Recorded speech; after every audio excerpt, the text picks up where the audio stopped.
Staying consistent, I move with the clock. I'm in the zone, I'm not casting a stone. I'm finna stand on a rock, firm foundation. I got that dog in me, like 101 Dalmatian. I got girl with me, so I knew that I'm still finna make it. I'm still finna take it. I hopped in the ring and I'm still going crazy. I cut off this sin like I just got a taper. I walk in the storm and then God gave me favor. I'm still going forward. I just had the luck in the Lord. I knew that I'm finna make it. Doing my old self, he got deported. Shout out to the king and I'm finna take Let's get it.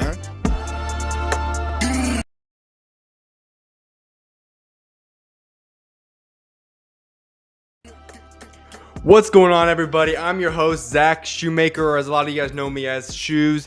Today, I know it might be Tuesday, it might still be Wednesday. Whatever the case may be, I appreciate you guys for all tuning in today and joining me on today's show.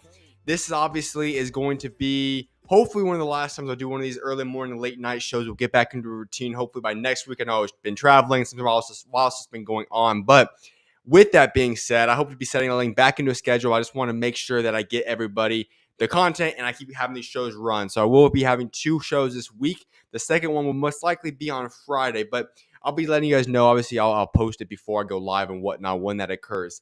However, I do want to thank you guys all for tuning in. If it is wrapping up your Tuesday, if it is starting off your Wednesday or whenever you're listening, I appreciate you guys for tuning in and joining me today. So we got a loaded episode today, but before I get into that, for those that are tuning in, and obviously it being Wednesday, September 11th, I do want to make sure that I take a moment to say, obviously, I'm praying for everybody that is going through a rough day today that has the situation of 9/11 currently on their mind. Obviously, it's a tragic situation, a tragic moment in American history, worldwide history, and I just want to offer those that are struggling today prayers. Obviously, for those that know those that have been victimized or haven't gone through these situations, that I just ask that you guys, everybody, reach out to those and be with those that have had difficult days and this is a tough day for them. This obviously is a day that should never be forgotten, a day that we should always remember and never lose sight of the tragic impact that it had on everybody, not just that day, but the continued effects it's had to this point in time. So I just want to pray and be with all those that are currently dealing with that today in remembrance of what occurred on 9/11. With that being said, as I alluded to, today's show, we have a lot of different things I want to get into today. To start the show off, we'll begin to Eternal Echoes, where I'll be breaking down Hebrews chapter 13, verse 8, which is the verse of the day today. You guys can see that verse of the day, which will be going down on the bottom of your guys' screen on the ticker, which is Hebrews chapter 13, verse 8. Jesus Christ is the same yesterday and today and forever. I'll be breaking down that verse for you guys. After that, we'll be heading into Hardwood realities, in which I'll be going into a team preview of the Denver Nuggets and the Charlotte Hornets, and I'll be wrapping up discussing Trae Young's statement saying that if I was 6'8", I feel like I would be the best player ever to play this game. I'll be giving you guys my thoughts on that take. Then to wrap the show, I'll be getting into combat currents, and I'll be getting into 3 subjects regarding that. Anthony Joshua discussing the potential Deontay Wilder fight as if that were to still potentially occur. I'll be giving my thoughts on that, as well as the AJ and Tyson Fury fight now that is almost guaranteed to occur next, as well as discussing Canelo Alvarez ahead of his upcoming fight this weekend. So, loaded episode today, as I said, and it's going to be jam-packed. And obviously, for those that are tuning in, you guys can go check this out at any point in time, the whole live show. I will also be posting these clips and segments on my YouTube channel later on. Also be making clips and also singular posts that will be going up on Twitter and on Instagram and so on and so forth. So, with that being said, I want to get into Eternal Echoes from Genesis to Revelation, the mission to echo his eternal power. I discussed the verse of the day already. I'll let you guys know it, but now it's time to get into it. For those that know me, I am somebody that is always wants to give the truthful statements and be accurate in what I say. That's the way I roll. Today's statement, today's message, I should say, is going to be a message that should be encouraging and inspiring to all who hear it. And that's the goal. That's what I really want to get at today. But for me, I'm not someone that's going to jump into saying, hey, here's the encouragement, be encouraged, go out there. And there's too much over-encouragement in this world today. That's what I believe in. So the way I want to look at it is say, hey, yeah, we're going to get to an encouragement and an encouraging message soon. But we can't get to the encouragement. You won't be able to live in that encouragement until you get to the truthful facts of how you eventually approach and get to that encouragement and be able to experience that truth of the Bible. And so that's what I'm going to get into today. Therefore, I must start this segment off by discussing and asking you a question now. Do you trust God? I already know what's going through your mind right now. Yes. Of course I trust God. Yes, I believe in God. I trust, sure. But I don't just mean that, do you trust in God with the words and the utterances and vibrations of your vocal cords and what you say? No, I mean, do you truly trust in Him? I mean, are you nervous or anxious, scared, angry, frustrated about a situation currently? If any of those words apply to you, then your trust level in Him is not as strong as you claim it to be. And I don't even need to get into scripture specifically to let us know how important trusting in Him is. So for a lot of you guys are thinking, yes, I trust in Him, but I just said these aspects, and I feel like a lot of us probably might be in a situation or state of life where we might be nervous or anxious or scared or angry or frustrated or et cetera, et cetera. And if that is you, then you're not trusting in God. How do I know this? Well, I was about ready to sit down in this chair before I started the show, and none of those words could be described in how I was feeling as I sat down in this chair. I just sat down, and nothing else crossed my mind because I trusted this chair was going to hold me up and sustain me. So therefore, if you're going through life and you're living according to God's plan, and yet you have one of those emotions and those feelings going on upon you, then the question is legitimate. Do you actually trust in God? I'm not going to say that those are not normal human expressions, but it does mean that your trust in Him certainly is shaky. And if you're listening to this segment currently, the chances are that you might be similar to me and like me, and that you read the Word of God. And you hear about how mighty and powerful He is, the miracles and wonders of His great name, and you start to think, why doesn't God do what I'm reading about in my life today? That's a tricky question. A lot of us will think about that.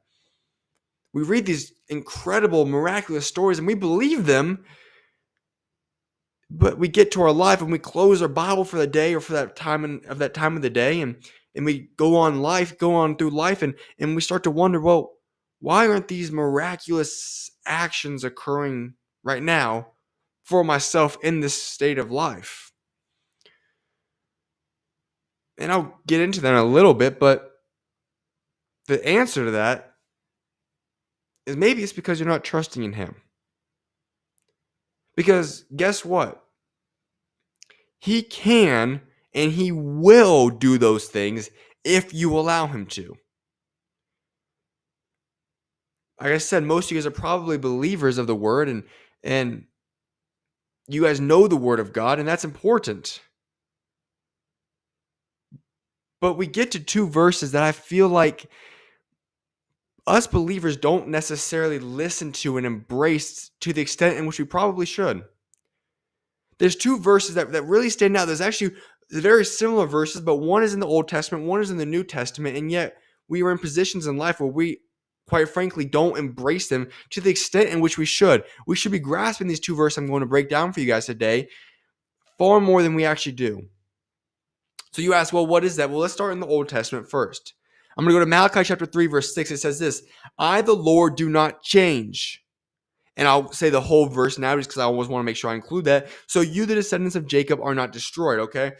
So we're going to the point of Jacob, and who obviously becomes Israel, and that's where the nation of Israel stems from. But we go to the very first part there. I, the Lord, do not change. Remember, the Lord does not change, and this is Him saying this at this point in time. And God obviously does not change, and so we know this is to be truth. So I, the Lord, do not change. Well, you say, okay, great. I know that. God is so powerful. He doesn't change. Why is this important? Why are you telling me this, Zach? Well, that means that the God who created everything in this world, and we could spend a lot of time breaking this part down. I mean everything. The intricate nature just of your own human body. Yeah, He created that.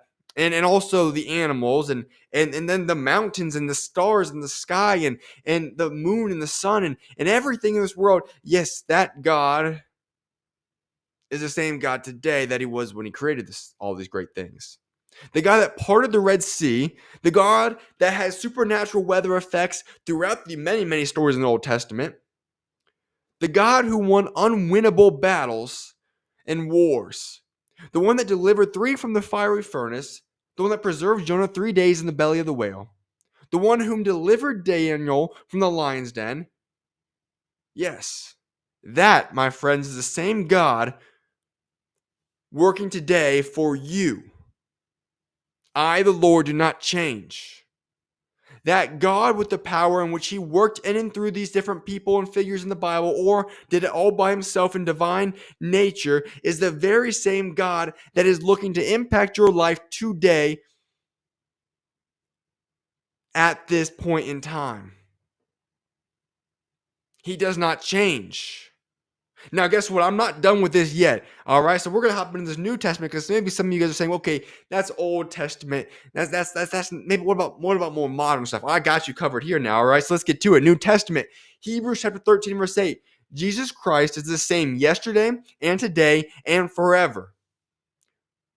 So that means, therefore, that the God who was born of a virgin mother, who turned water into wine, who healed the sick, blind, and disabled, whom rose from the dead, who also rose people from the dead, who casted demons out of people, the one who walked on water, the one who controlled weather, the one who fed 5,000 with limited food, the one who freed his servants from jail with divine intervention, that is the same God who is working today for you. Yes, folks. That same exact God from every single story you read in the Bible is the exact same God that is working and is alive and has that same capabilities and powers at this moment in time. And so yet we walk around and we wonder, well, why is the God of the Bible, the one that I believe in and trust and I see him working, not doing that in my life today? Why do I not see these exact things occurring in my life today? Great question. Well, let me explain a little bit about God to you guys from what we can comprehend, because that's the most important part. I can only explain God because his greatness is so vast, is so powerful and mighty that our minds can only comprehend a small fraction of how good he is.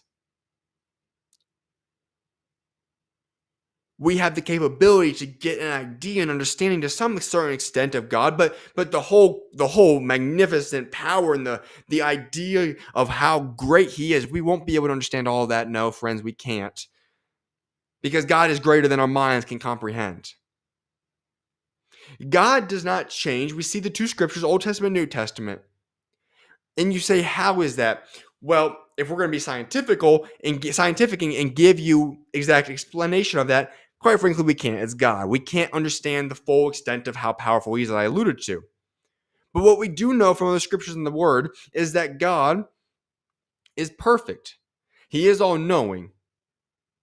Okay, so we take those two aspects. God is perfect. He is all-knowing. Therefore, there is no room for growth for him. He is all-knowing. He's perfect. There's nothing he can add or grow in. So he is the same. He's reached maximum capacity at 100%, more of everything possible. He is all that wrapped up in one. He is also everywhere at every time at the same time. Now, that's a little complex and confusing there. I get it. Can we fully understand that? No, but can we make it certainly in a certain sense make sense? Yes. So to make your mind probably work a little hard right now, let's try to break this down. God is currently at a position in life where he's right here today, but he's also where we were yesterday. And he'll be where we're going to be at in 10 years from now. Now let's look at this timeline a little bit longer now. God is both at the creation of this earth and right now at the same time.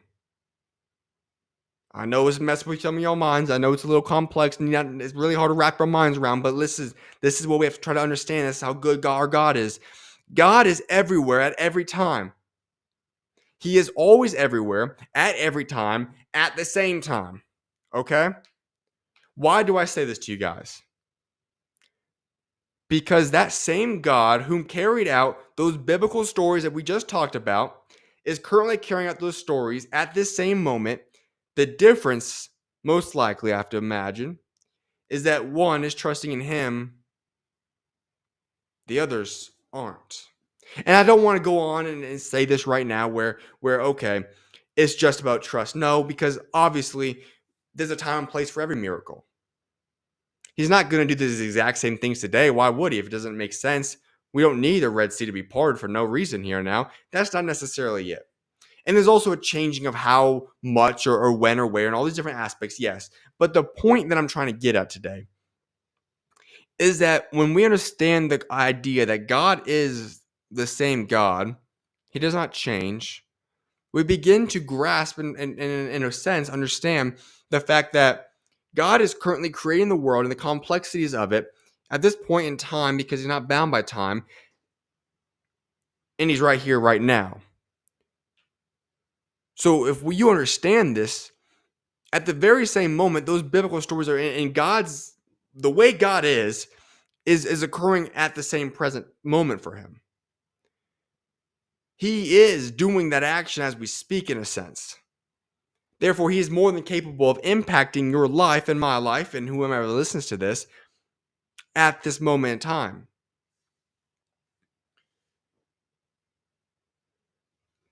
And I know this because why I say this, I said, okay, sure, he's not just going to go part the Red Sea for no reason right now. All right? Why would he? It doesn't necessarily make sense. It doesn't have to be done. But he's more than capable of. We do read in Psalms that he can move mountains. He has the capabilities of doing just that because he created it. And so this doesn't mean that the same miracles are going to occur in the same way or to the same extent. But he is capable of doing that if you trust in him and are aligned with his will. So it might not be to the same extent, but certainly he's capable of doing that or meeting you in your biggest needs in a way that far exceeds even how you could have think or fathom or imagine. How do I know this? John 16:20, verse 23. Very truly I tell you, my Father will give you whatever you ask in my name. What this is referring to and saying is that when you surrender to God, you allow the Holy Spirit to fill you up, and you live and allow God to work in and through you, and you truly are living for his will, and you want what God wants, then the Father will give you whatever you ask in the name of Jesus Christ. You hear that word? Whatever. Doesn't matter how crazy, how unlikely, how against the odds, God will give it to you if that's in his will and what he wants you to do. If he wanted you to go part the Red Sea, he's going to do that. If you needed him to walk on water right now, he's going to do that. It doesn't matter what it is. He's going to do that for you if you believe and you trust in him. And you are aligned with his will and you want what he wants. And so I understand, yes, there are many, many, many debates surrounding why there's not Bible-like miracles today. And the true answer is this. I can't give you a direct answer. There's not a biblical answer to that. There's not a guaranteed answer that we know for a fact as to why or why not there are these spectacular miracles that we read about in the Bible occurring today. So I can't give you guys an answer on that regard. But here's what I can do. What I think is that maybe it is a lack of trust. Maybe it's a lack of faith in him, and that results in credit not being given and credit being given to others. What I mean by that is maybe we see some of these great miracles of healing, and yet we just turn in and give it credit directly to doctors and medicines or whatever the case may be, and we don't recognize that ultimately the idea of being able to create medicines and whatnot stems from God. Those thoughts, those conceptions, those ideas have all come from the power and working of God. That's a fact of the matter. And so maybe it's just that we don't want to give credit because we don't have as much faith in him. And so we give credit to others instead of giving credit to him. Maybe that's part of the reason. Maybe it's a lack of testimony or us being too distracted to witness it. Maybe it's something else. I don't have the answer for you guys, but here's what I do know. What I do know is that God is still working. And that there are still miracles happening because I've seen them with my own eyes. I know for a fact that he is still working, that he's still all powerful, and that he's still pulling off things that by the world standards are impossible. Therefore, I know for a fact that he is fighting for you, and he wants to lead you through your life and allow you to experience fellowship with him and to be able to witness his greatness. He wants to show you how great he is if you will just surrender your life to him and allow him to work in and through you. He's waiting right there by your side, and he wants you to be able to experience these unlikely, unfathomable components to life that only he can do in the divine nature of God. You're going to have to walk with him for that to occur, though. But I know and I can promise you that he is still working and that there are miracles that he is capable of doing, and he alone. And you can experience that if you put your faith and trust in him and allow him to work in and through you. So what I have to ask you, and what I humbly ask you guys, but the truth is I say, will you guys just embrace the fact that you have the greatest weapon to combat life right by your side? To the extent that one who is the greatest weapon, most powerful being, he in fact died for you on the cross in the most brutal death you could ever imagine. He died for you. And he rose from the dead, conquering death and giving us eternal life. And yet he wants to be also at this point in time our greatest weapon, our greatest strength, our place of refuge. He wants to be there for us so that we can combat the ways of this world, the ways of evil, and we can experience his great power working in and through us. Because I know this about every one of us. I know that you and I, if you're working in a certain industry, right, and you have somebody that wants to help you out. Let's say you're an athlete. This is a sports show, and you're going to be a basketball player.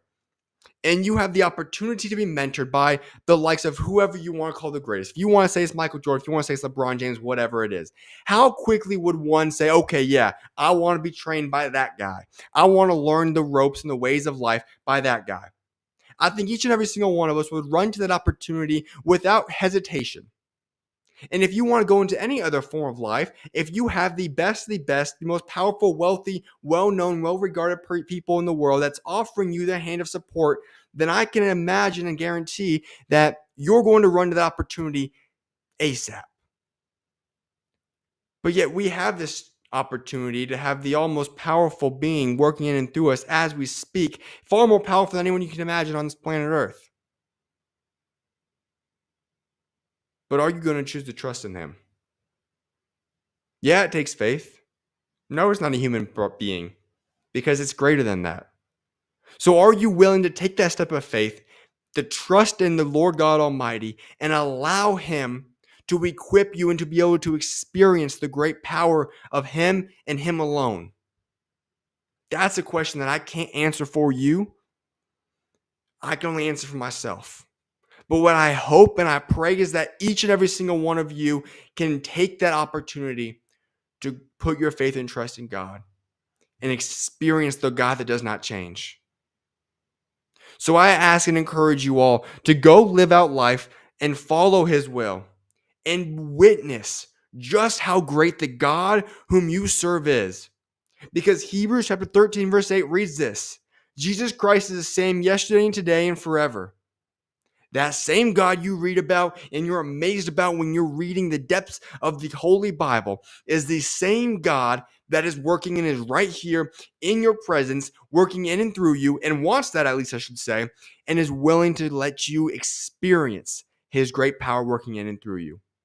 Because that God that did those biblical great stories is the same God right this second, and he wants to impact your life to allow you the chance and the opportunity to live for him and experience those same great works of divine power. So I hope you guys can meditate on that and take that step of faith, because I promise you it's going to be worth it. I'm going to go on a break, and I want you guys to be able to meditate on what was just stated here. Obviously, if any of you guys have questions, feel free to go put them in the comments. I can answer those. I'll get to those at whatever point that might be. Any comments as well if you guys listen to this later on. Put them down there. I'll try to get back to you guys as soon as possible. But with that being said, I hope you guys can take some time to meditate on this segment, and as I get ready to go on break, and I'll come back and we'll get into Hardwood realities. So see you guys in a few minutes, and God bless you guys.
If you were to have the ball in your hands the whole game, you're the guy for a whole season, 82-game season, how much do you think you're averaging? Ball in my hand, 25, no doubt. Easy. 25, no doubt, easy. And that's just me knowing my ability and knowing what I can bring every night. Because I feel like, because I see like the little stats on Twitter, some games, they be like, when Canton plays this certain amount of minutes, he averages 30, or he plays, this amount of games with this amount of minutes, he averages 25. So I feel like if I have the ability to play with the ball in my hand, make the decisions, all that stuff, I feel like I can average 25 points a game easy, no doubt.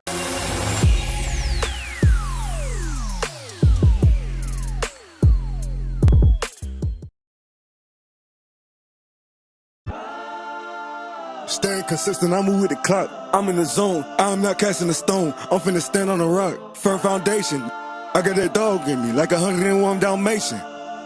I got girl with me, so I know that I'm still finna make it. I'm still finna take it. I hopped in the ring and I'm still going crazy. I cut off this thing like I just got a taper. I walk in the storm and then God gave me favor. I'm still going forward. I just had to lock in the Lord. I knew that I'm. Welcome back to the SchuZ Show. As I said, I'm your host, Zach Shoemaker, as a lot of you guys know me as SchuZ. This will now be the second segment of the show, which will be Hardwood Realities, where the raw authenticity of the hardwood echoes truth. All right, so this will now be, I believe, the fourth team I'll be getting into now for these team previews. You guys can catch all the other ones so far. I've done Philadelphia 76ers. I have done the Detroit Pistons, and I've done the Los Angeles Clippers. I'll be adding two more teams to the NBA team previews this episode. So those two will be the Denver Nuggets, and then after that will be the Charlotte Hornets. So first off, though, this will be the Denver Nuggets team preview for this upcoming season. Let's get to it. All right, so first of all, the most recent news, the Denver Nuggets have extended Jamal Murray. They've agreed on a 4-year, $209 million maximum contract extension, which will now lead to Murray being under contract for $245 million through 2029. They lock in a core piece there. I know some people went back and forth, and this could be one of the worst contracts in the NBA going forth. Others say it's locked in for the future. Here's the fact of the matter. The Denver Nuggets have won an NBA championship with this core group. Jamal Murray typically does show up. Yeah, last year was a little bit rocky. Yes, the Olympics was atrocious. However, you're not going to let him walk. You're not just going to let him go. Okay, this team is at the situation where the cap space is currently at right now. You're not just going to let core pieces go. he is good enough to win his championship with. Why do I know that? Because it's already happened. And Jamal Murray, I think, will have a better season this year, and you weren't going to let him walk. So that's a good move for the Denver Nuggets at this point in time. All right, so let's actually break down this roster now and what we're looking like as we head into the 2024-2025 NBA season. All right, I have to start off now with the front office and coaching staff group. There has been some rumblings. This is from Zach Lowe. I want to say this quote, okay?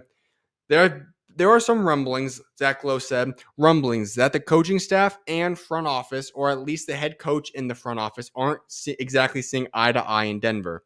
To a degree, even unusual for the NBA. All right.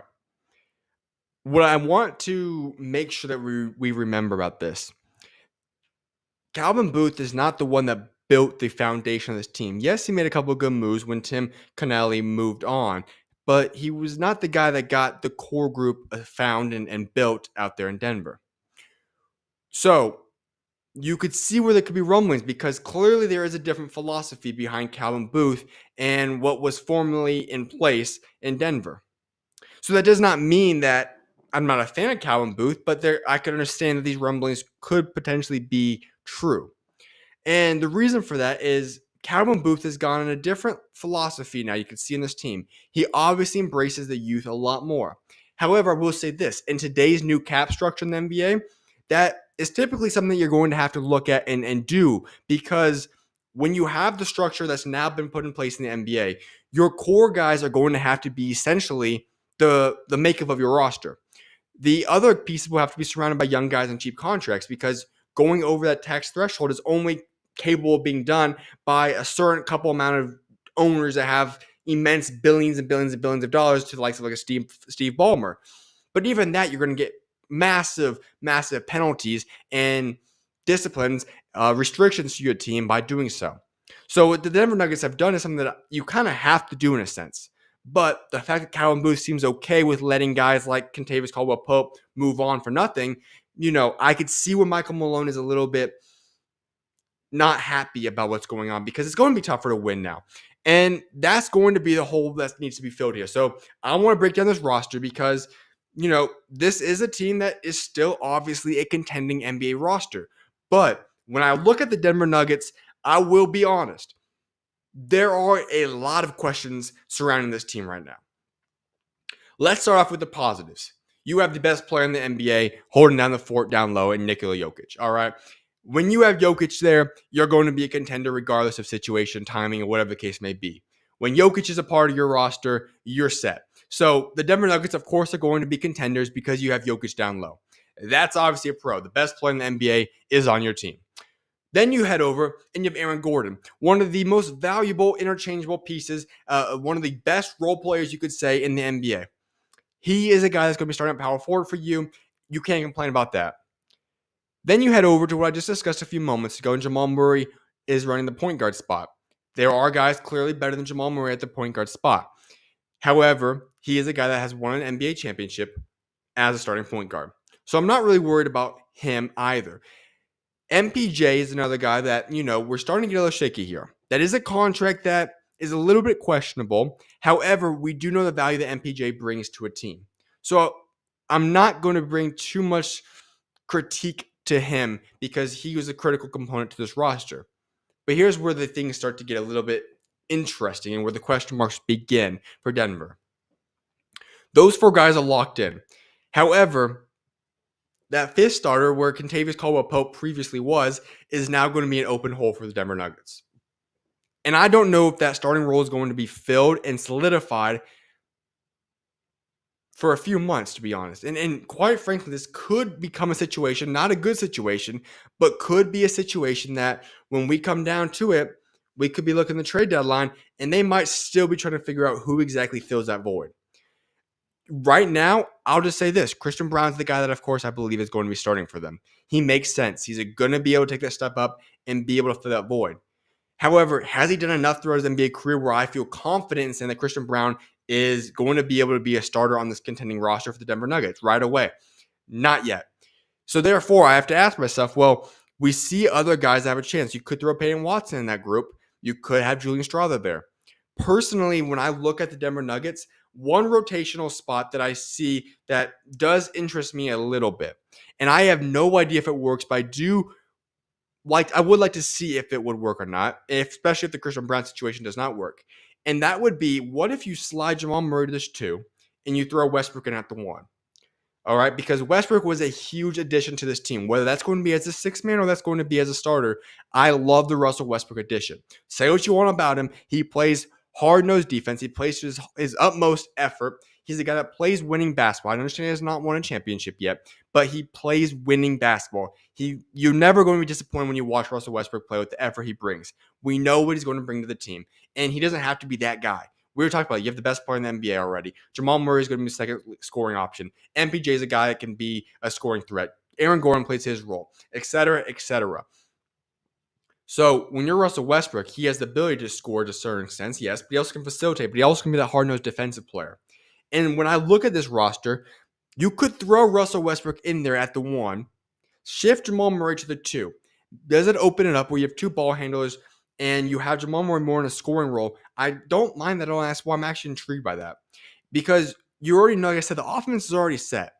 Get Jokic the ball. Everything runs through him. Jamal Murray can go penetrate, can go do what he needs to do as well on the offensive end. You have catch and shoot guys and MPJ. Aaron Gordon's going to be a lob threat. You have pretty much the offense already set up. So all you need Westbrook to do is facilitate, play defense, and play his role in that offense. And I think he's more than capable of doing that. So as I said, I'm not going to say this is going to be the set lineup. This is what I'm looking to. But if the Christian Brown scenario does not work out well, I'm not opposed to Russell Westbrook potentially being the starting point guard there, shifting Jamal Murray, then having a lineup of Westbrook, Jamal Murray, MPJ, Aaron Gordon, and Jokic. That is something that does intrigue me. Now, I trust Michael Malone. I think he's one of the top-level coaches in all the NBA. He's phenomenal. I think he's going to give that a shot at some point in time. I think he's going to figure out the best rotation for this team. But when I look at this, that is a situation that does intrigue me a lot there. Regardless, though, if Westbrook is not going to be a starter, then he's going to be solidified as the 6-man for the Denver Nuggets.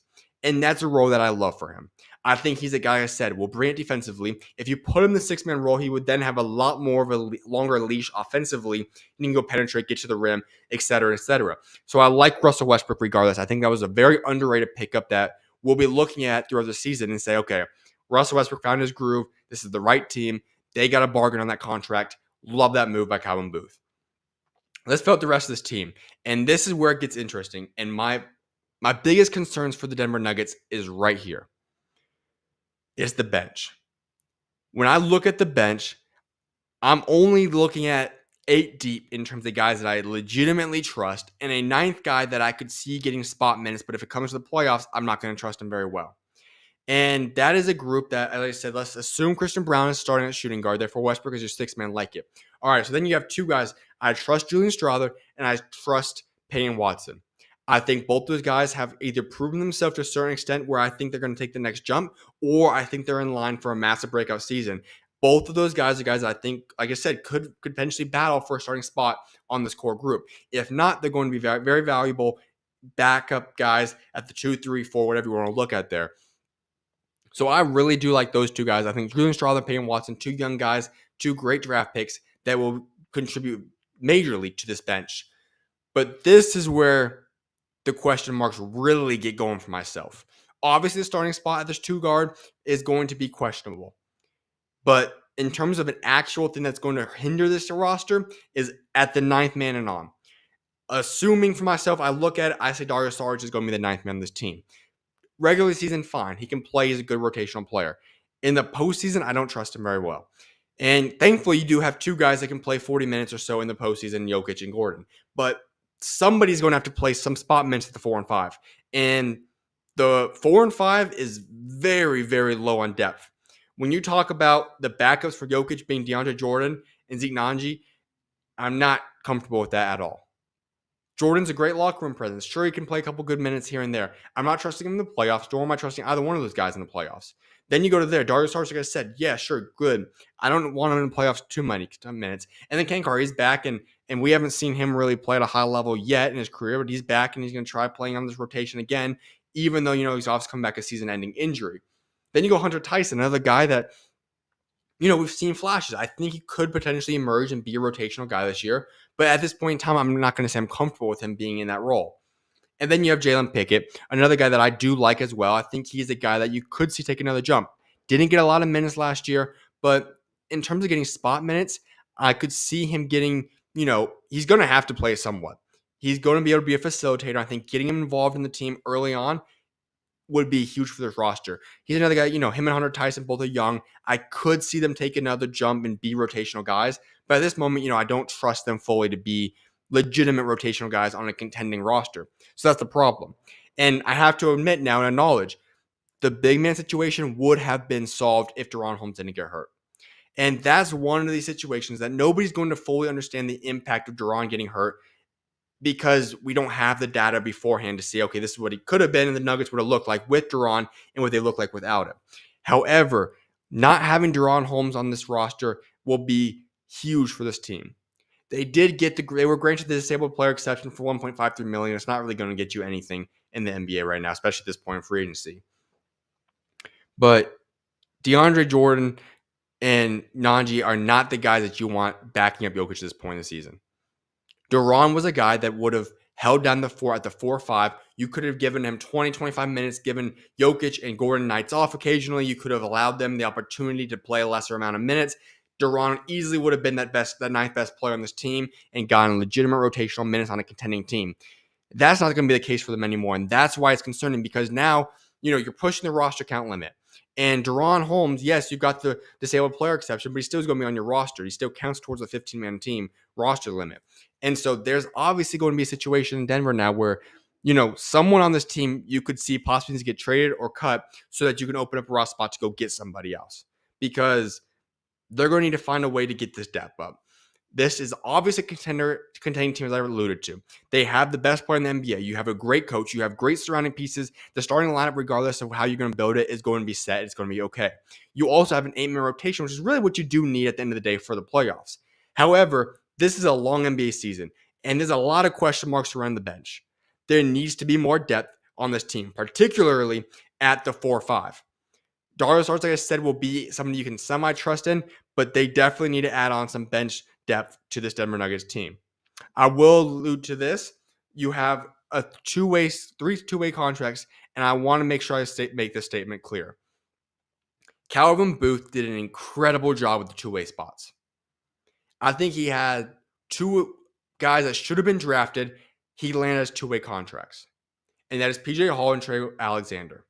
I like Spencer Jones as well. He can space the floor, shoot the three ball pretty well. I'm not sure how much minutes he's going to get with the main team, but I think Hunter Tyson's more the guy you're going to put over him. Maybe he is, but I do like Spencer Jones as well. However, Trae Alexander and PJ Hall were two guys that should have been drafted this year in the NBA. The fact that they were not drafted was shocking to myself, but I think it worked out for both of them. And I say this because these are two guys that I would not be shocked if we see in the coming weeks and whatnot that these two guys end up playing really, really well in training camp and preseason and potentially get some run early in the season with the main team. And I would not be shocked if either one of these two or both of them end up actually taking a spot of the guys I already talked about on the national depth chart that have guaranteed or partially guaranteed contracts. Because Trae Alexander, to begin with, is a guy that can get a bucket at any time. You could utilize that on this team, especially off the bench. He's a guy that is confident. He has the ability to go get a bucket at will. He's also a guy that can make plays for the team. I like him. I would not be shocked to see him on the main team. But the one that, for the situation and where the biggest red flags are for the Denver Nuggets, PJ Hall is going to be huge for this team. I say this because the bench on this roster, I said, is not very good behind Jokic and Eric Gordon. I can't emphasize that enough.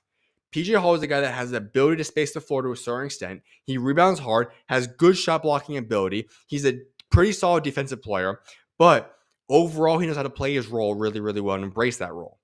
And so I would not be shocked if we get to a point in January or February or March and we see him, maybe even before that he gets an actual contract on the team so that he can play permanently and be part of this rotation. Because I would not be shocked to see him get more minutes and be a more valuable piece to this roster than what they currently have at the center spot.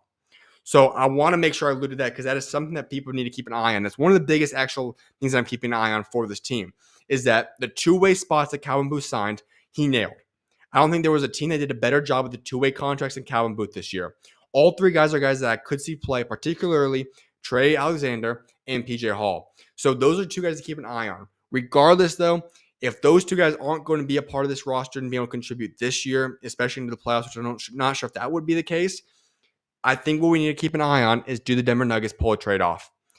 Because I alluded to, if an injury occurs, this team is pretty much over with. It's to the top level guys, obviously. They need depth, and they need to be able to get that depth however it works out. Because this is not a team that I think was going to be able to sustain the long haul of an NBA season by putting a heavy workload on Jokic and Gordon and MPJ game after game after game because they couldn't get a bench right. So that is something to keep an eye on. I do think they need a trade. However, the Denver Nuggets are a team that's going to be a contender regardless. You have the best player in the NBA. You have a group of guys that surround him and fit his role very well.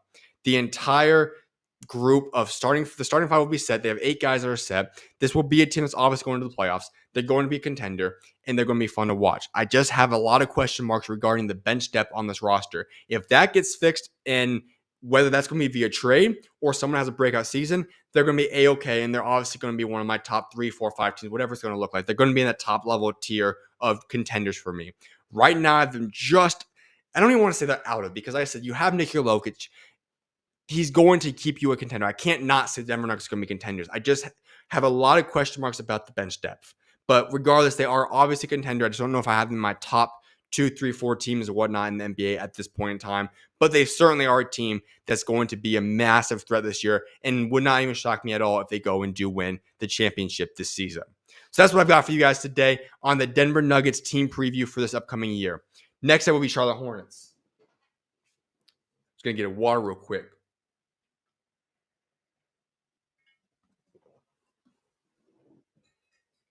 All right. This next one gets me excited. This is a team, the Charlotte Hornets are a team that I might just be higher on, and I feel like this actually might be the case. I feel like I am higher on this young core than just about anybody in the media is, outside of obviously the Charlotte Hornets fans and media and whatnot. And they have to be fans of them. Obviously, you're going to be excited for your own team. I absolutely love this young core in the Charlotte Hornets have built. And I get it. Yes, there's a lot of question marks. And I'm going to break that all down for you guys today. But man, I look at these young guys, and I'm going to give you guys my remarks on them. I love it. Now, do I say that they are the best young core in the entire NBA?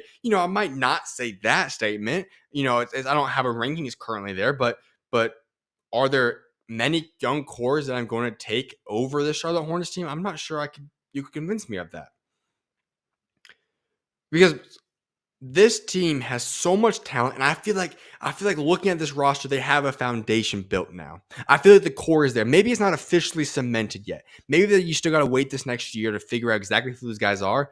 But I look at this young core, and I see a team that I like, that I feel has a legitimate chance to be the group that actually takes the Charlotte Hornets team to that next stage of their franchise.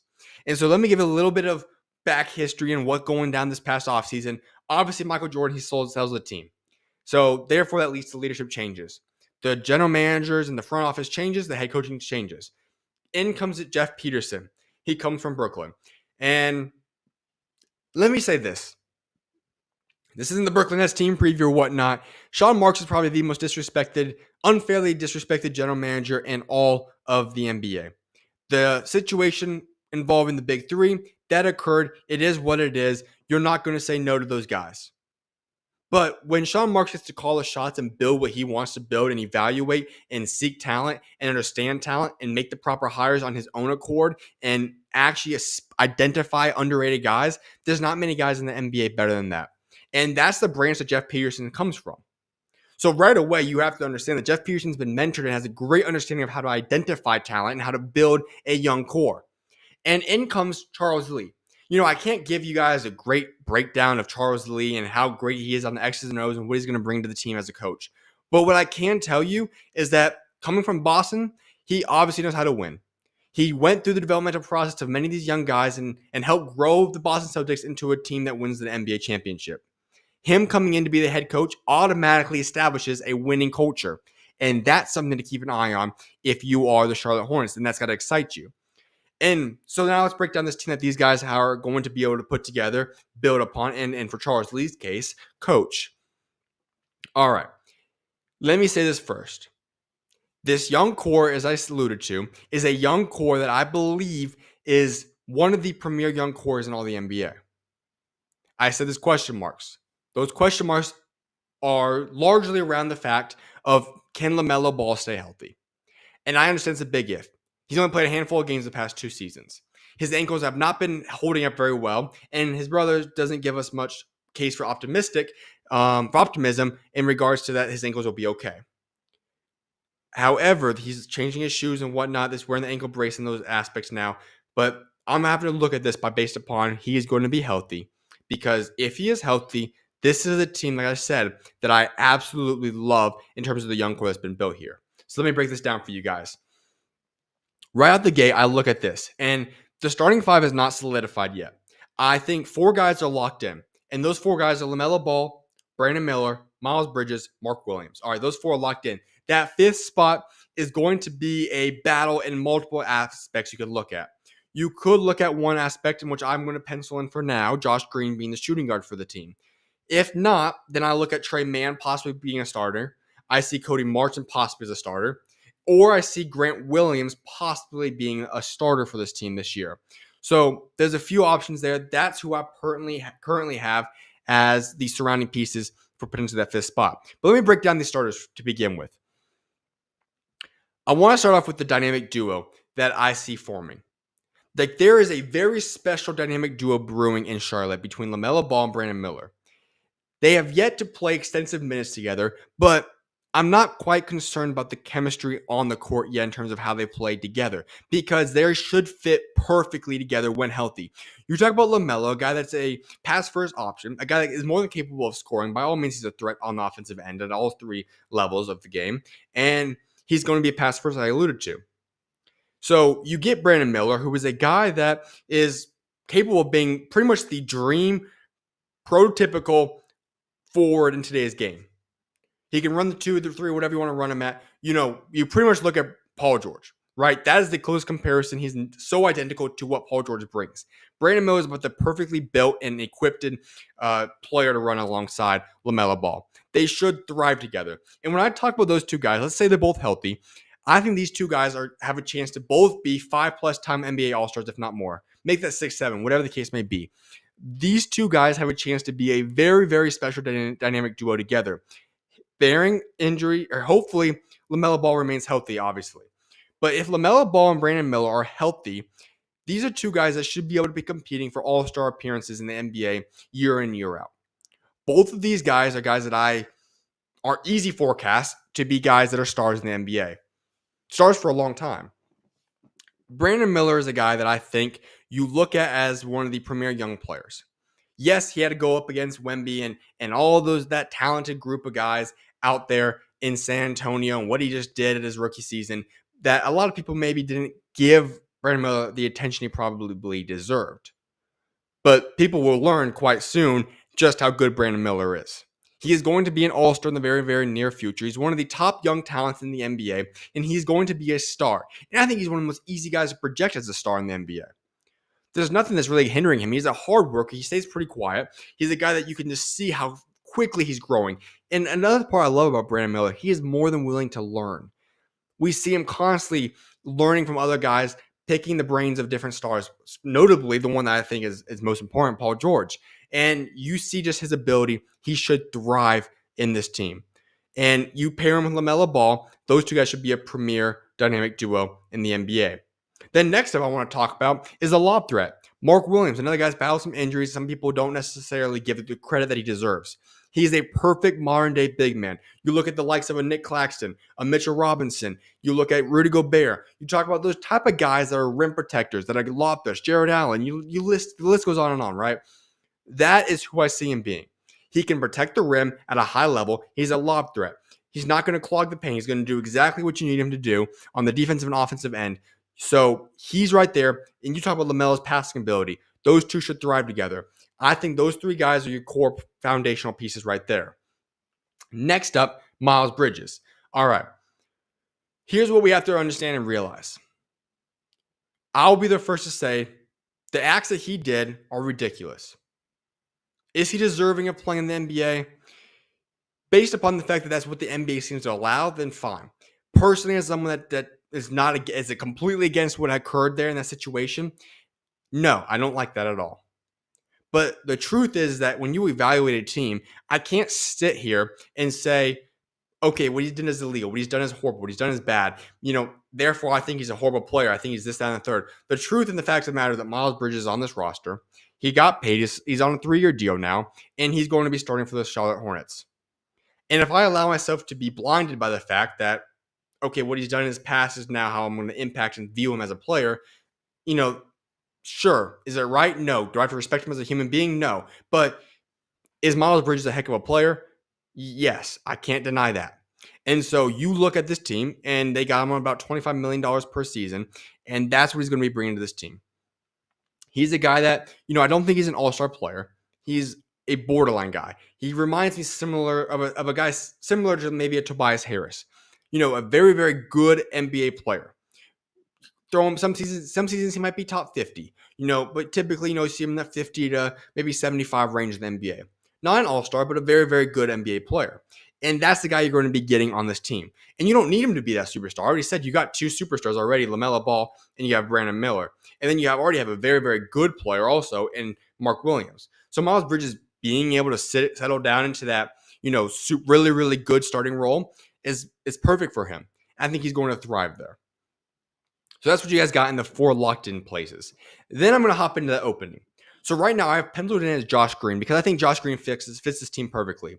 Like I said, you have offense already set up. You have lob threats. You have facilitating. What you need is a guy that just plays his own role and kind of stays out of the way. A 3-and-D type of player is perfect here. So that's why I'm throwing Josh Green in that mix because Josh Green is just that. We saw how much he was able to improve on and be a valuable asset to Dallas over the past couple of seasons. There's no reason he can't do this. And also, I think he actually has a little bit of a larger leash now being in Charlotte. So I think he's the guy that will win that job at the 2 spot. But this job is certainly open and will fluctuate. But I loved the Josh Green acquisition. I don't think a lot of people gave enough credit and attention to that because it was all mixed up in the Klay Thompson trade. And some people I don't think even were aware of that deal. But Josh Green coming to Charlotte is going to be a very, very large addition, whether that is being as a starter or a high-level rotational player for them. I alluded to the fact that one other option, Grant Williams, you could throw him at the power forward, move Miles Bridges to small forward, Brandon Miller to 2 spot. That would be a big team. Not sure that's going to happen, but what I do like is Grant Williams being a bench player. A lot of people like to make fun of Grant Williams and whatnot. At the end of the day, he's an incredible locker room guy. He's a great rotational player. Fans are going to love him. He plays hard. Sure, is he the best player in the world? No, but he is a perfect guy to have as your 7th, 8th man, 9th man on the team. Love that acquisition there. I think he was extremely valuable when they added him to the team last year, the trade deadline. He is going to be very, very valuable to this roster. The other guy I said as a potential starter for this team is Trae Mann. I think he could start. But let me say something about Trae Mann. I think if you let Trae Mann run the show on the second unit and solidify him as the 6th man for this team, I think this team is going to be golden. Trae Mann is a guy that I absolutely love. I think that pickup that they had at the trade deadline to go bring him over to this team was extremely underlooked. People saw flashes how good he could be when they picked him up, and people got to see him kind of in the second half of the season last year. But Trae Mann was hidden because of how loaded of a roster the Oklahoma City Thunder team was. You have him now inserted into the Charlotte Hornets team, and yes, I think he's more than talented to be that 5th starter for them. But they already have offense. They already have all these other pieces. Trae Mann getting the keys to run the second unit could be massive and would not shock me if he were to go out there and win 6th man of the year. That's how high I am on Trae Mann. He is an elite bucket getter. He's big. He's overall big guard for his height and size. He plays high. He plays bigger than he is. And he's a guy that I think is extremely talented. That you could throw him in as a starter. Sure. But if you give him the keys to run the show at the second unit, you're talking about a guy that would not shock me if he gets 14 to 17, 18 points per game off the bench. He is that talented of a guy and was an incredibly underrated pickup for the Charlotte Hornets last year. So my overall idea that I like to see here would be Trae Mann as a sixth man for the Charlotte Hornets, and Josh Green starting then for you at the shooting guard spot. Then I said Cody Martin as well. I like him a lot. I think him having that backup to Brandon Miller, you kind of throw him at the 2 to 4 spot just to give him spot minutes. He's an incredible rotational player. I like that as well. And then you have an incredible backup center. One of the just good, foundational, solid backup centers is Nick Richards. He's going to be backing up Mark Williams. Those two guys work hand in hand together. I love that. And so when you look at this team, that's why I get excited about this team. At last, the Charlotte Hornets seem to have a team where the rotation is finally set. The core is set. They got guys that fit the team. They got guys that seem to fit culture-wise and chemistry-wise and rotational-wise. And I really do like how this team has been built. And so you kind of have depth on this team now. You have a lot of depth, actually. And so, like I said, my overall projection here, and last of the 1-2 is you have the backup shooting guard spot. To start the season, I have Seth Curry. Just end the season, I have Nick Smith Jr. Seth Curry is a valuable veteran, and you need veterans. And I think he's valuable, and you need to make sure there's a lot of veterans on this team to make sure that the young guys stay in line, and you have guys that know how to set the tone for them. Seth Curry is going to be valuable, and you need him in the rotation. As the season progresses, these guys learn and get more and more experience. Adding Nick Smith Jr. into this team is going to be massive for the team. I like his potential. I like him as a player, and I think he was a very underrated pickup when they drafted him last year. We saw certain flashes last year, but he was still battling injuries from his college career and whatnot. He should be healthy now, and I think getting him into that bench role will be huge. It could clash a little bit with Trae Mann there in terms of who's going to be that go-to scorer there. But I do like Nick Smith Jr., but to start the season, I do have Seth Curry as the backup shooting guard. So then you go to the third unit overall. I said that's going to be led by Nick Smith. We could see him get a lot of second unit rotational minutes as well. And I said he has a lot of potential. He could eventually emerge and become the starting shooting guard or something as well. Not going to be shocked by that. I just think to start the year, we could see him a little bit more in the G League and then make a big jump second half of the season, whatever that might look like. Then you have a few other guys. And the third unit is a little bit more, not as deep, but it's important. I just talked about the importance of having Seth Curry on the team as a veteran. Adding Taj Gibson to this team or getting him to return was huge for this team. There's not a more respected veteran, or he's at least one of the most respected veterans in the entire NBA. Are you going to go ask Taj Gibson to get you a 20, 30 minutes a game or any minutes per game? Probably not. Could he give you a few spot minutes, 6, 7, 8, 9, 10 games a year? Sure. But Taj Gibson in that locker room will be huge for the Charlotte Hornets. They're going to need that, and I think he's going to be very, very critical in that locker room overall. Then you go to Saloon, who's going to be the upcoming guy that gets drafted this past season. I also like that addition. He's not going to be a guy that I think will be an instant impact from day one this year.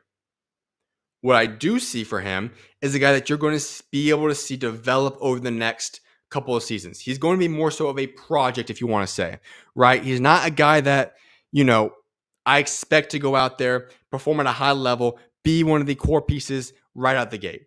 But do I see him becoming a guy that, 2, 3, 4 years from now, he's vying for a potential starting spot on this roster? Absolutely. That would not shock me at all. So he's a guy to definitely keep an eye on. As I said, he's going to be something you need to develop over the next couple of seasons. A lot of this draft class that we just looked at was a lot of guys that, I don't think it was not a very deep draft class. Just say that. And a lot of these guys will need development. And so I don't want the expectation to be on these guys to go in there and have to be high-level dudes right away. Him being the 6th overall pick in the draft, yes, there's going to be expectations overall for a guy that drafted that high. But this draft class was not very high. There weren't many guys that you're going to count on to be able to go out there and impact your roster from day one. So when I look at this team, there's not a lot of minutes for him to grow right away.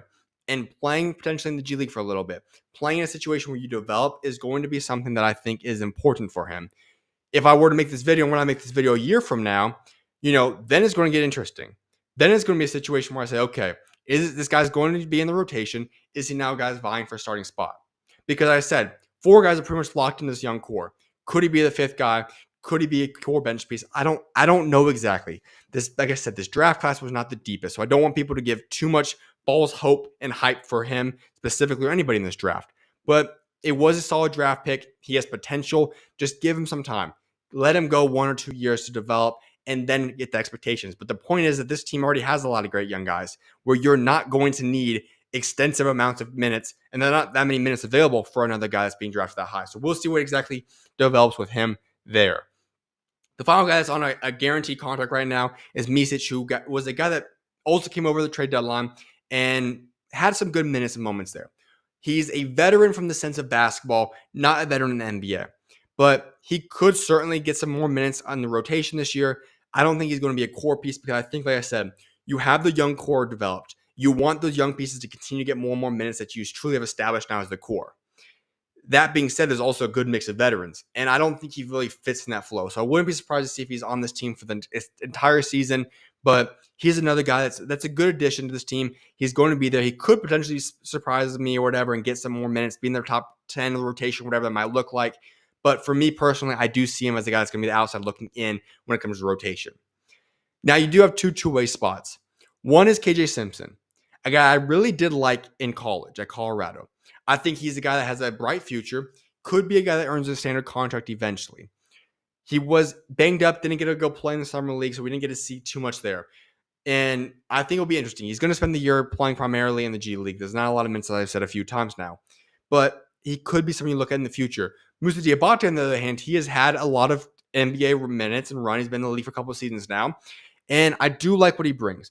Could he potentially earn a standard contract? I don't know, but he could, but not sure about that. However, I do think that was a nice two-way deal. An Exhibit 10 deal that I do like that they brought in was Deontay Johnson.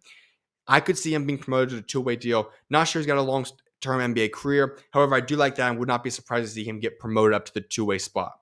So that being said, when I look at the Charlotte Hornets team, as I said, this is a team that I feel like has, first of all, found its young core. This is the core that they are ready to go build around now. Secondly, I think there's a ton of optimism that should be built within the franchise internally and from the outside looking in. And thirdly, I don't want fans to expect that I'm saying this Charlotte Hornets team is going to be a contender by any stretch of the imagination. They're not. I don't even know if they're going to make the playoffs. Potentially playing, but I don't know if they're going to make the playoffs. What I want this season to look like for the Charlotte Hornets, what I think is going to happen, is that this will be a roster that you're going to look at, and they might go show some bright flashes. We're talking about having a 6, 7, 8 game win streak eventually. We could see them pulling off some big wins that people probably didn't expect them to pull off before the season started. And this could be a team that wins 20, 25, maybe even 30 games. But the core pieces of Brandon Miller, LaMelo Ball, Mark Williams, specifically the dynamic duo I've talked about already, that those two guys are going to make a statement this season to the point where we're talking in May and June and whatever the case may be when the season's wrapping up. And we look at the Charlotte Hornets and people all around the world will say, yeah, they're coming. This is a team that's going to be ready to compete in 2025, 2026 NBA season and will be legitimate players in the Eastern Conference. Because this team has that talent. I think all that needs to happen this year is that these pieces need to come together. They need to form chemistry. They need to get established. And then they need to make sure that they can go play together. And that they're going to be able to play better and better as the season goes on.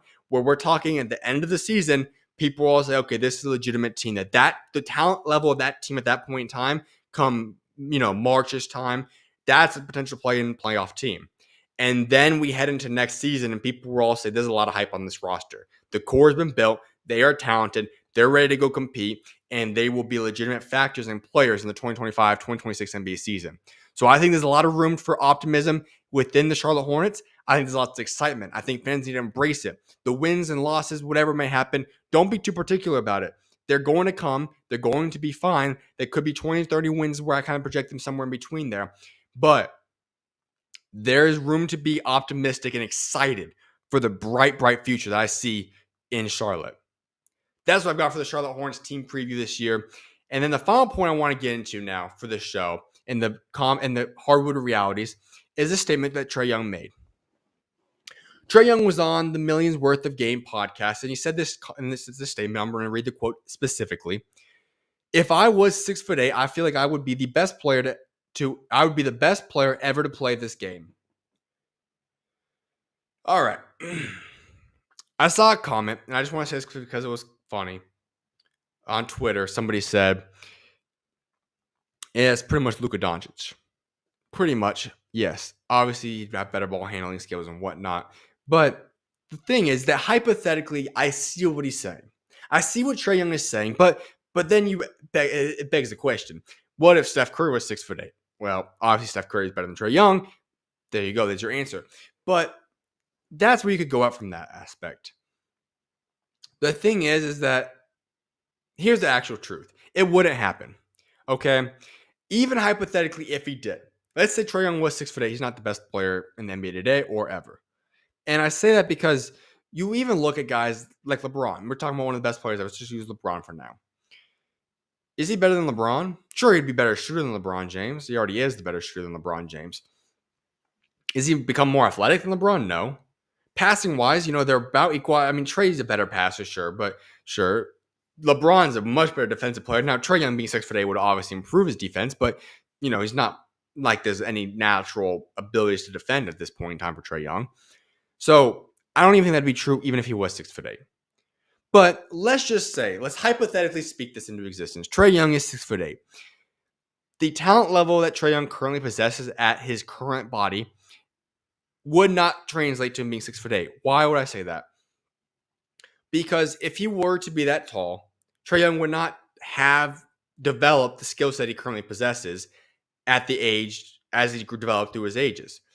You develop your talent and your skill set based upon your position, your height you currently are at. Otherwise, we would have taller guys being guards. And that certainly is the case. Look at a guy like Wemby and Kevin Durant even and whatnot. Sure, Luka even.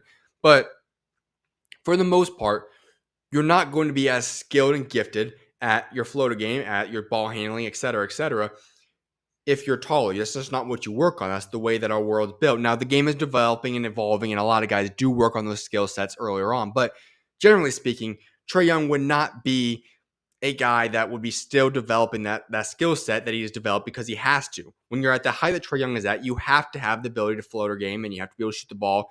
You have to be able to be the dominant point guard that he is. You would not develop this exact same skill set if you were to be 6'8", 6'9", 7 foot, whatever the case may be.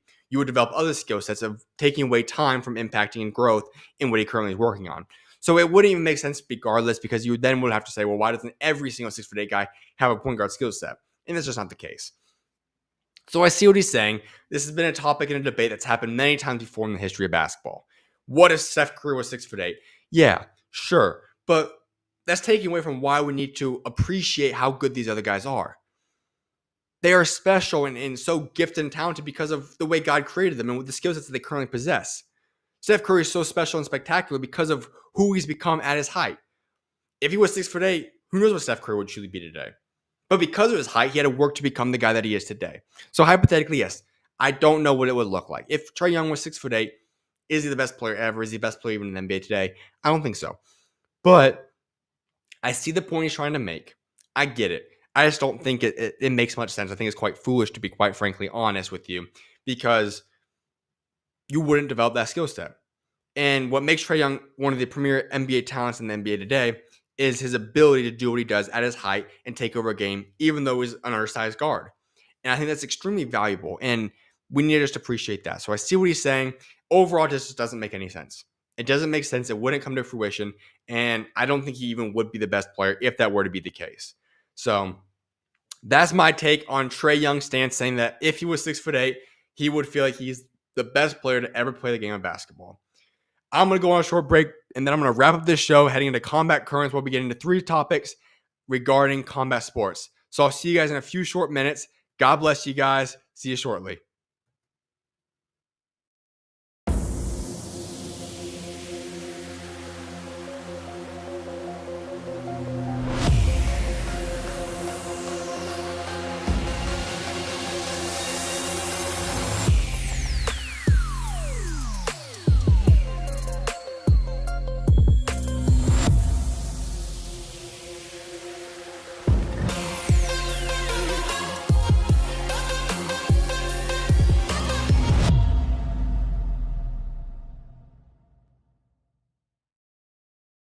From the moment I was born, a ball was in my hands and a deep passion for sports was ignited. My dream was to play the game for as long as possible, but God had other plans. After battling with severe illnesses caused by black mold poisoning for nearly 4 years, I made the difficult decision to let go of my on-court dreams heading into my junior year of high school. However, I was determined to have one last victorious moment as an athlete, and that was achieved on February 9th, 2019, when I ran a marathon at the age of 16. That night, as I took a recovery Epsom salt bath, I felt God place on my heart the idea to start a podcast. Although I didn't know where to begin, the first episode of SchuZ Views dropped on March 11th, 2019.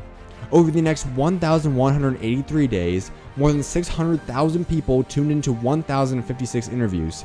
Then, on June 6, 2022, my final interview for over a year was released featuring Jameer Young.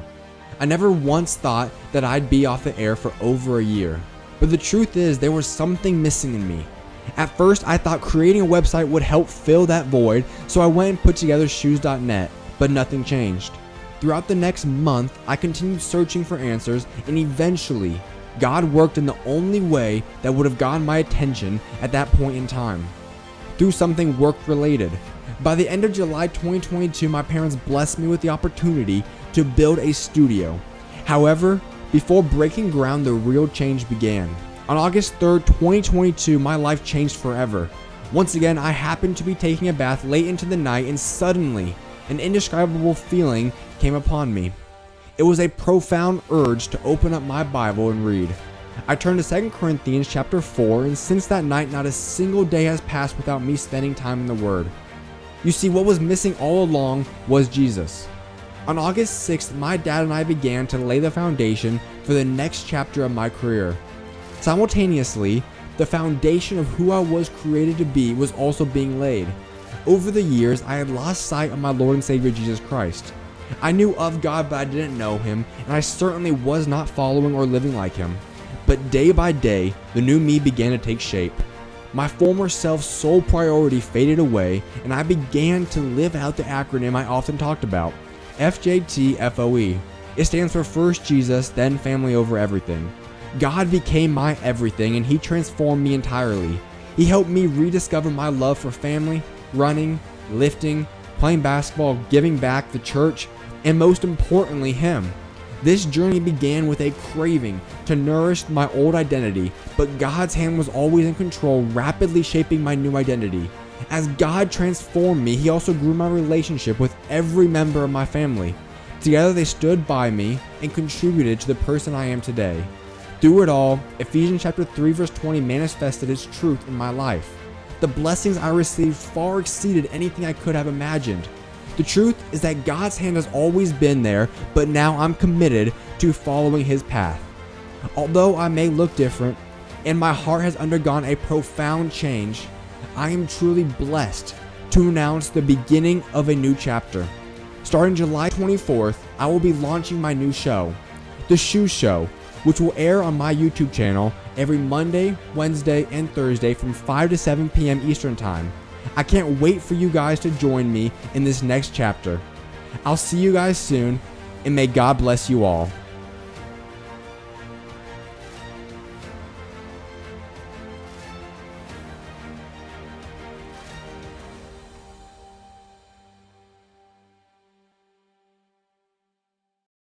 There is a funny aspect about you, and that's the fact that I don't think you necessarily even tried to, but there's been countless times in your brief NBA career already that you've made it viral. You've made memes of yourself, whatever it might be. One of which was in the midst of that 40-point streak. You obviously broke LeBron's record, and you made your comment saying about, well, I'm not really a LeBron guy, I'm a Kobe guy. And I don't think you even intended that to go viral. Now you have that. Nah, not at all. There's your Steve Nash moment during the Summer League. We know that aspect. I think that was after the second year. You had a fun, obviously, at one point. You have your branding that you've now done. When you look at all these, like, do you ever intend to expect something to go viral or be funny, or does you just end up happening, and then by the time you get back on your phone, you're like, oh, this already just went down, dang. Bro, that's crazy. No, not at all. No, because even with my brand, like when a random person asks me, because random people always see like, oh, he's so serious, and I'm just like, bro. And then I say it all the time. Like I say it no matter what. And I said it at one time and it blew up. I was just like, I mean, I said it. I've been saying it every time. Like somebody asked me that. So that blew up. And then the Kobe thing, I was just being honest. I mean, it's no disrespect to LeBron. Obviously, I Yeah. love looking at LeBron playing stuff like that. You know, he's done a lot for the game and stuff. But it's just me being a fan of basketball, me growing up with Kobe. Just my love for Kobe is like unmatched. So really that part. So really everything I say, I'm just like, I mean, I'm not really intending to go viral. I'm just speaking what's on my mind at that point. So if it goes viral, it goes viral. Which one of the things that's happened so far, maybe even one that I've not listed yet, was the most surprising to you? Like by the time you got on your phone, maybe even someone else came and told you about it, where you're like, dang, that really went viral? Uh, the branding, Mm-hmm. my brand. Honestly, I was never expecting that to go viral because I always said it. I always said the same thing, no matter what somebody asked me. That I always said it, and never went viral before. And then that one particular day, I woke up, and then the very next day, or a few hours later, I don't really remember because we was playing Philly when I said it. We was playing Philly, and then when I said it, it took off, and I was like, oh man, I was not expecting that at all.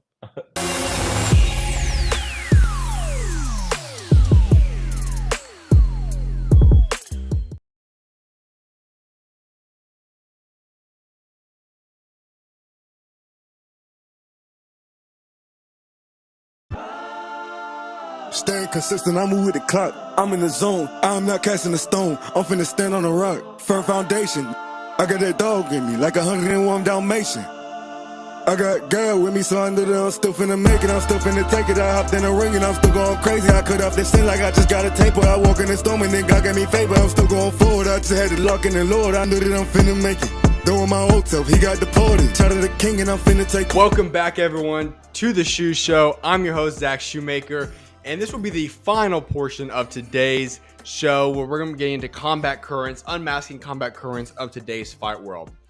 So the interesting thing is that due to the fact that there weren't many notable fights in the past weekend, there's not going to be a recap or anything along those lines, and the preview will be coming on the latest show this week on Friday or whatever the date will be that I actually get the show in, because this weekend is loaded.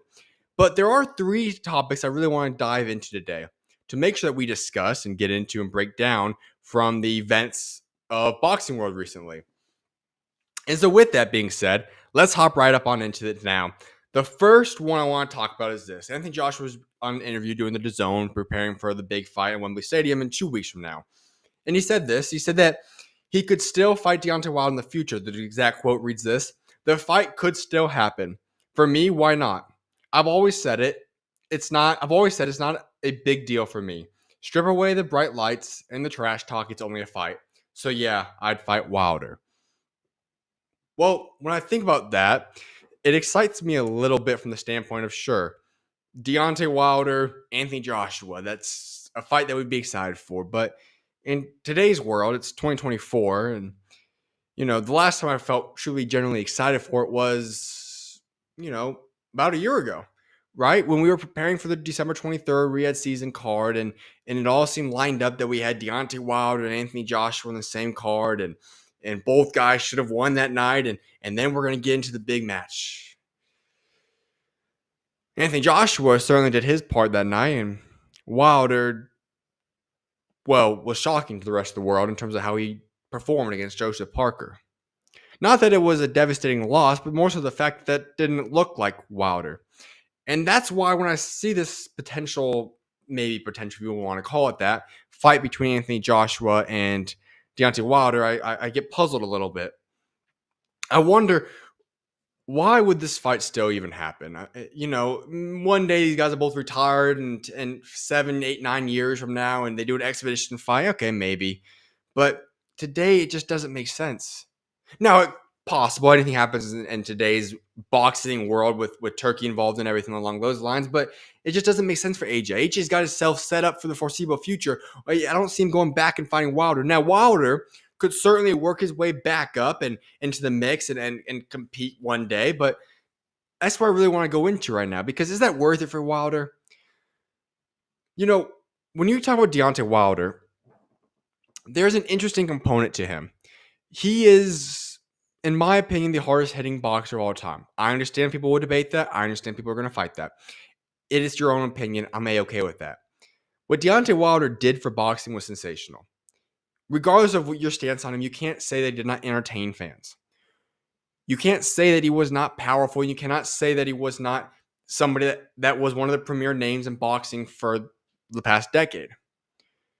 He's a guy that will most likely be heading to the Hall of Fame and has had one heck of a remarkable career, especially when you consider the late start that he had to boxing and the fact that he rose so quickly to becoming a silver medalist in the Olympics and then progressed and became a world champion and set himself up for this massive amounts of success that he was able to accomplish and have while starting boxing so late, simply because of the power in which he possessed, and he has some of the most devastating knockouts to ever live.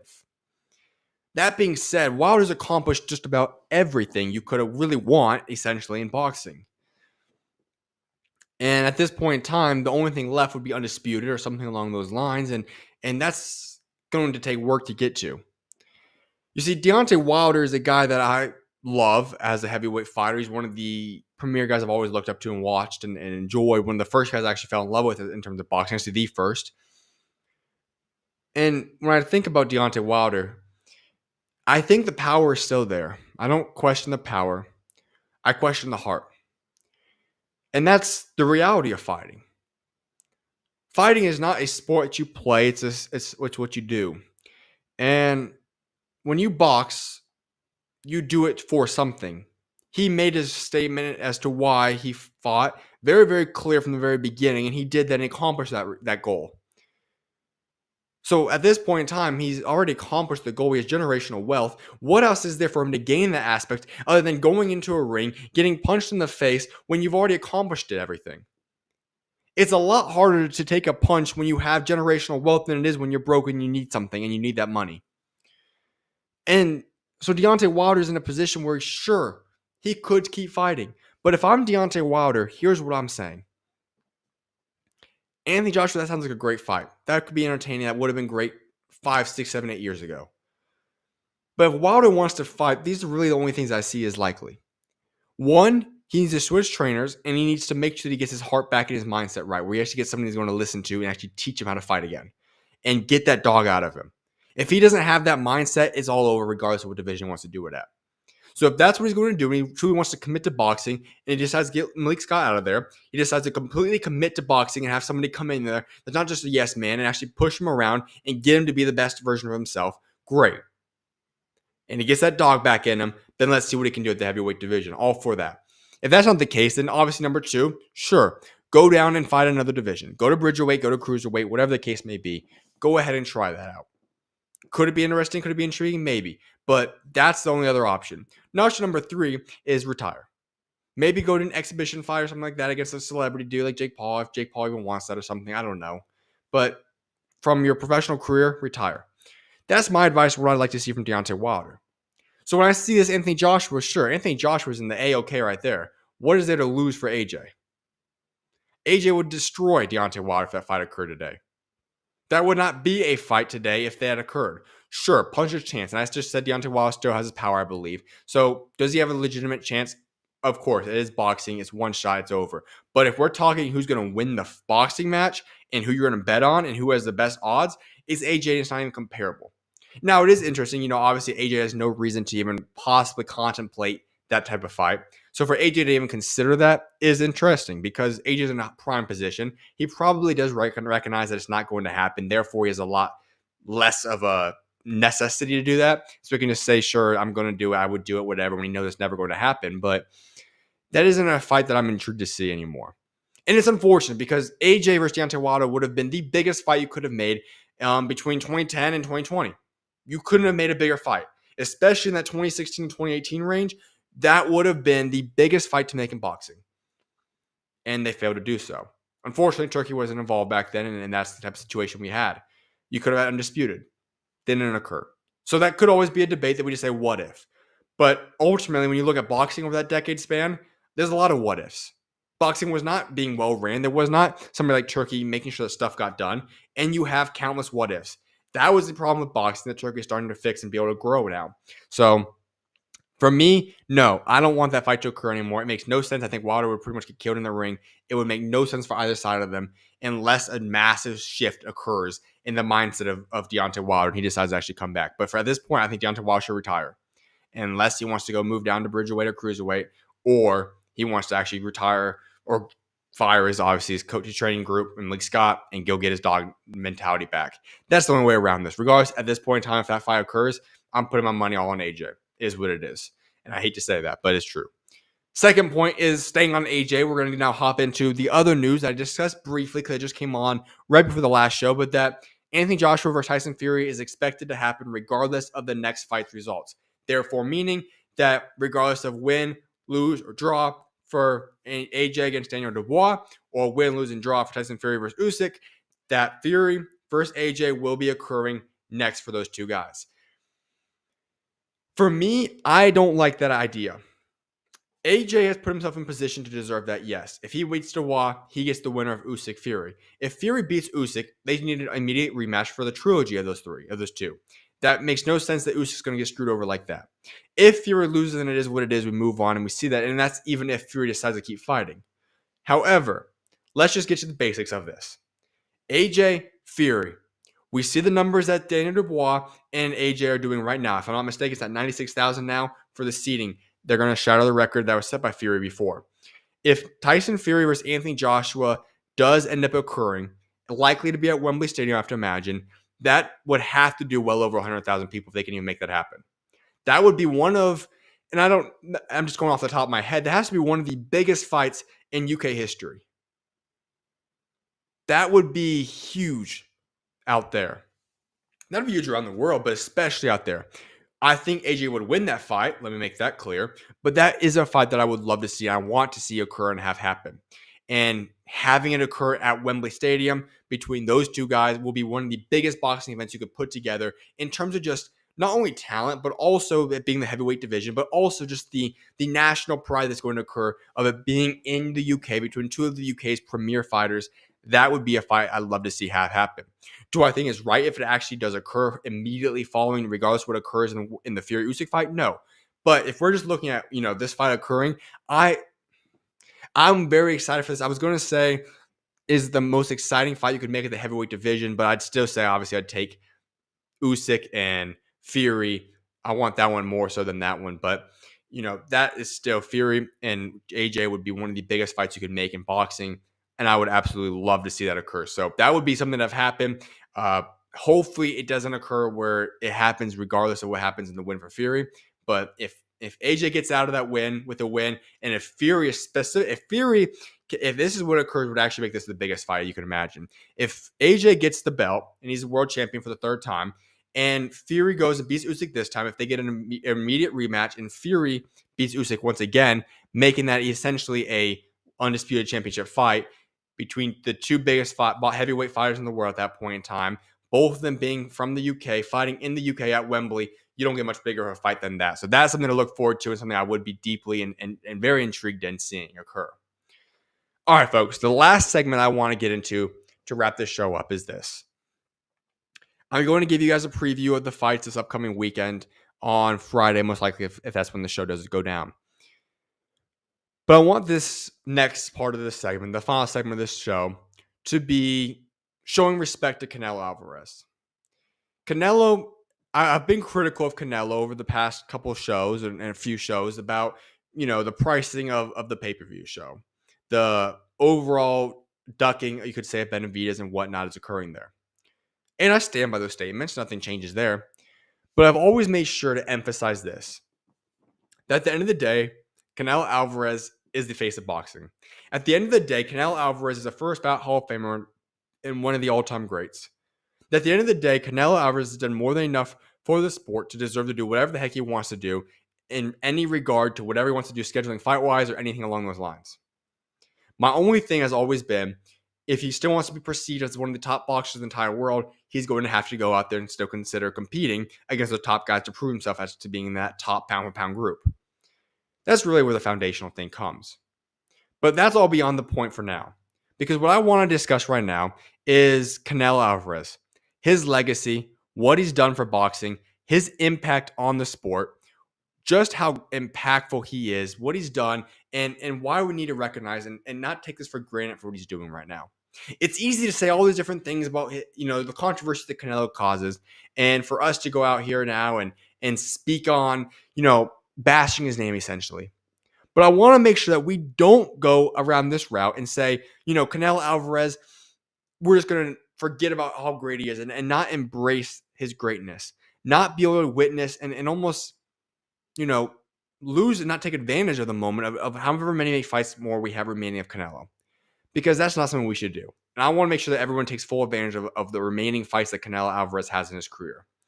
Therefore, I want everyone to make sure just go through some stats for what he's brought to the sport of boxing and just discuss this with you guys. Because Canelo Alvarez, he heads into this fight against Edgar Berlanga.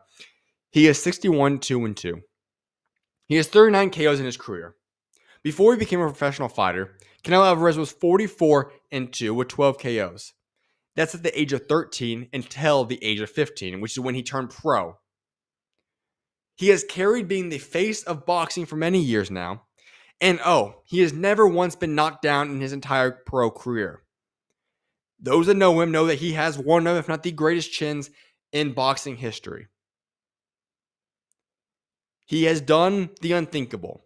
When you talk about fighting this many times in your career and not getting knocked down in a sport that's known for being one of the most brutal sports in all the world, and you don't get knocked down, is sensational. He is 33 years old, and he has multiple titles through 4 total weight classes. He has won 3 titles at super welter, 4 total actually in super welter, 3 at middle, 4 at middle, 4 at super middle. He's also won a light heavyweight championship. 4 weight classes he's become a world champion in. And if you might say, well, how did he get to that path? Well, let's reflect. A list of the guys in which Canelo Alvarez has fought in his career. Because I know a lot of people say now, he's ducking this, that, and the third. Well, guess what? He's gone through an entire career of not ducking guys. Because the people he's fight, Triple G, Floyd Mayweather, Dimitri Bivol, Daniel Jacobs, Shane Mosley, Jermell Charlo, Austin Trout, Caleb Plant, Miguel Cotto, Billy Joel Sanders, Callum Smith, Liam Smith, Amir Khan, John Ryder, Jaime Munguia, Julio Cesar Chavez Jr. The list goes on. Canelo Alvarez has put together a resume that is one of the greatest of all time. He is a first ballot Hall of Famer. He's one of the faces of boxing. He will never be forgotten. His impact on boxing as a whole, but specifically if we want to go to Mexico, the impact he's had on Mexico is ridiculous. He has completely transformed and made the entire country a boxing country per se, or one of the top boxing countries in terms of the fan bases out there for boxing. He has become an icon throughout the entire world. He's a guy that's made incredible fights throughout his entire career. He's given it his all. He's always put forth his best effort. He's a guy, like I said, that has one of the greatest chins we've ever seen in boxing history. He never fails to disappoint and put on great shows. And so, yes, of course I stand by what I said before. But as we approach this fight, we don't know how many more fights Canelo Alvarez will have in his career. Maybe he's fighting for another 10 years. Maybe just 1 year. Maybe this is his last fight. You don't know what the case is for Canelo. What we do know is that he's bound for the Hall of Fame. And what we do know is that there is at least one more fight that he has upcoming this weekend on Saturday. And I think it'd be quite foolish of any of us to allow what we would want from him, the next big fight we want him to make, to hinder us from truly embracing watching an icon. All that's going to lead to is regret one day for the recognition that at the end of the day, this was one of the greatest fighters of all time. And we allowed somebody that gave everything he had to the sport and more to have his reputation in a sense ruined by your own personal viewing of him because he didn't make the fight that you wanted. And you no longer wanted to view him with the value in which he brought to the sport. He is an icon. He's done more than enough, and he calls the shots and can do exactly what he wants to do. That goes for any great icon, Hall of Famer, all-time great in any sport. And we see it transpire in every sport. But for him, I think it'd be foolish of us not to embrace just what he's done for the sport of boxing and just how impactful he's been. So he's fighting this weekend. It could be his last fight. Maybe he's got many, many more. But for us, I'd say don't be foolish to allow the desires of what you want him to do in his career to hinder how great he has been and the ability to go watch an all-time great fight. He is the face of boxing. He's a Hall of Famer and one of the all-time greats. What he's done for boxing can only be compared to by a handful of fighters of all time. He is truly an icon, and we have the opportunity to go watch somebody of his caliber fight this weekend on Saturday. So that's what I've got for you guys, because this should wrap up today's show. Once again, I hope you guys are having an incredible, now it is Wednesday, regardless of where you are currently at. But hopefully you guys are having an incredible start now to your Wednesday. Whenever you guys listen to this, actually have a blessed day. And I appreciate everybody for tuning in live today. I appreciate all the viewers for today's show. And I appreciate every single person that's going to be tuning in on later times. Now, as I said, each and every single one of these clips will be broken up and posted for you guys to have access to and watch throughout the next few days. I will be on again live at some point this week. I'm expecting to be Friday, not 100% certain yet, but will be Friday. And then hopefully we'll get more into a normal, not late night schedule heading into the following week. I'll have some more guests on the show and all that stuff will be hopefully settling down a little bit more. So I just want to give you guys all a big thank you for showing up again and listening, tuning in at whatever time you guys might be tuning in at. I hope you guys have an incredibly blessed Wednesday, and may God bless you guys all. SchuZ is out, and I'll see you guys in a couple of days. God bless.